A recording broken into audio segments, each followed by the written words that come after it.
we are taking on the Canadian section of the Great Divide mountain bike route, starting in Jasper National Park and working our way down to Whitefish, Montana. The Great Divide mountain bike route is the longest off-pavement bike route in the world. Having completed 1,000 miles of this route in 2020, we knew we would want to continue this route someday. Scenery is completely insane. For every day there is some kind of challenge you have to face. That is a marble-sized piece of hail. Oh my goodness. So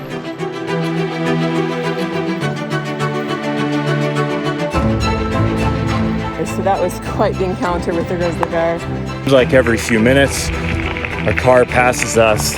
We've had to start rationing our food, and we're both feeling super low energy.